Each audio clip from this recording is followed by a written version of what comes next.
When we watch the Olympics today, we see the pinnacle of human achievement. We see scientists calculating aerodynamics, athletes with nutrition plans worth more than your house, and events run with military precision. But history is a funny thing.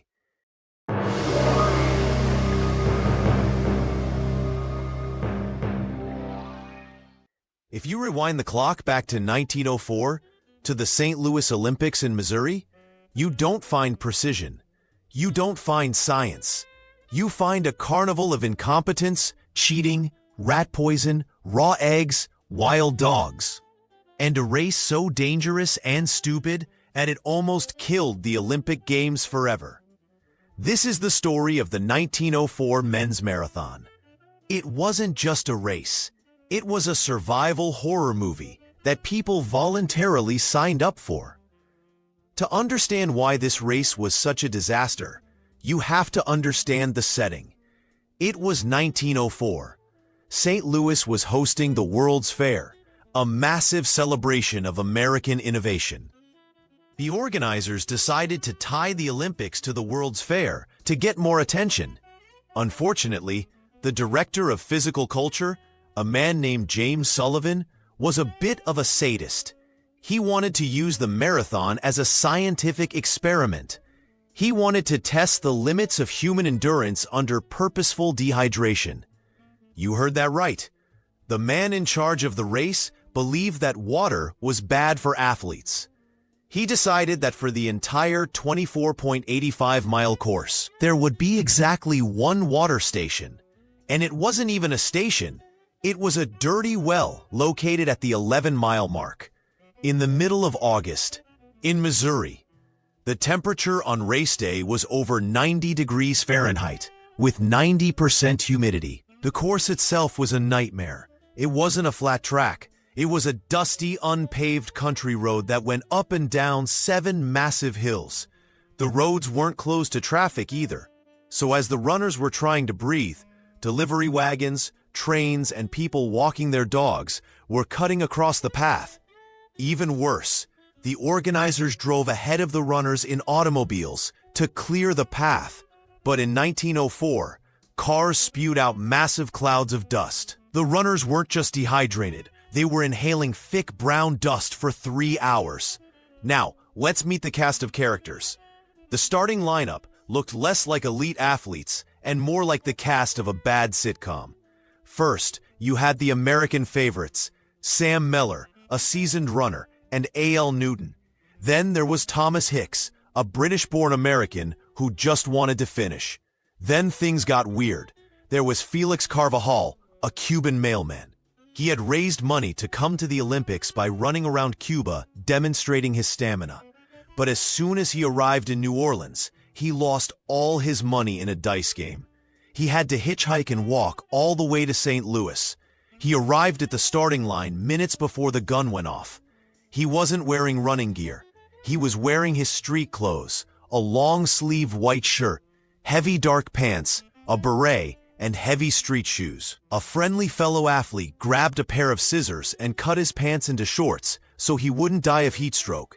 Then there were Len Tao and Jan Masciani. They were Tswana tribesmen from South Africa who were actually in St. Louis as part of a World's Fair exhibit on the Boer War. They didn't have shoes. They just decided to run barefoot. They were the first black Africans to ever compete in the modern Olympics. And finally, there was Fred Lors. Remember that name. Fred Lors was a bricklayer by trade and a prankster at heart. At 3:03 p.m., in the blistering afternoon heat, the gun fired. 32 men started. Only 14 would finish. The chaos began almost immediately. The dust kicked up by the official cars was so bad that several runners began coughing up blood within the first few miles. William Garcia of California was found lying on the side of the road, unconscious. The dust had coated his esophagus and ripped his stomach lining. He nearly bled to death internally. If he hadn't been found, he would have died. Meanwhile, the Cuban mailman, Felix Carvajal, was actually running pretty well. despite his heavy shoes. But he hadn't eaten in about 40 hours because he was broke. He was starving. Halfway through the race, he spotted a car with some people eating peaches. He asked for one. They said no. So being a man of action, he grabbed 2 peaches and ran away. A bit later, he saw an apple orchard. He stopped, jumped the fence, and ate some green apples. Unfortunately, the apples were rotten. Carvajal got massive stomach cramps. He had to stop and take a nap on the side of the road. Yes, he lay down in the middle of the Olympic marathon to sleep off a stomachache. While Carvajal was napping, the South African runners, Len Tau and Jan Mashiani, were doing great. They were running through the dust, barefoot, looking strong. Len Tau probably would have finished in the top 5, except for one small problem. He was chased a mile off course by a pack of aggressive wild dogs. Imagine training for the Olympics and your result depends on whether you can outrun a feral dog in Missouri. He eventually escaped and somehow still managed to finish 9th. But the real drama was happening at the front of the pack. Fred Lors, the bricklayer, was leading the race at mile 9. But the heat got to him. He developed severe cramps. He decided, you know what, I'm done. He waved down one of the automobiles, got in, and wrapped himself in a blanket. He sat back and relaxed as the car drove him the next 11 miles of the race. He waved at the other runners as he passed them, enjoying the breeze. However, near the 19-mile mark, the car broke down. Lors, feeling refreshed after his nice drive, decided to hop out. He thought, well, I might as well finish on foot. So he started jogging again. Meanwhile, the real leader was Thomas Hicks. But Hicks was in bad shape. He was running on pure will, and arguably pure chemistry. At the 10-mile mark, Hicks began to collapse. He begged his support team for water. But remember, the organizers believed water was bad, so his handlers refused. Instead, they sponged his mouth with warm distilled water. 7 miles from the finish, Hicks was turning gray. He could barely lift his legs. His trainers decided it was time for extreme measures. They didn't give him Gatorade. They didn't give him a banana. They gave him a mixture of strychnine and egg whites. For those who don't know, strychnine is rat poison. In small doses, it acts as a stimulant for the nervous system. In large doses, it kills you painfully.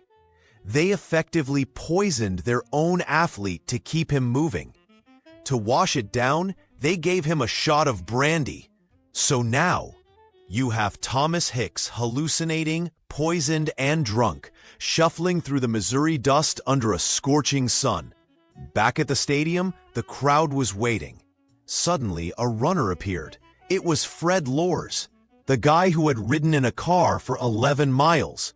He burst into the stadium looking surprisingly fresh. The crowd went wild. They chanted, "An American won!" Alice Roosevelt, the daughter of President Teddy Roosevelt, was there to crown him the winner. Lors smiled, took the wreath, and was about to accept the gold medal when someone from the support crew yelled, "Hey, we saw him in a car!" Lors immediately claimed it was just a joke. He said he never intended to accept the medal. He just wanted to see the finish line. The officials were not amused. They banned him for life. So Fred Lors was disqualified. That meant the race was still going. Out on the road, Thomas Hicks was entering the realm of the undead. He had lost 10 pounds during the race. His eyes were rolling back in his head.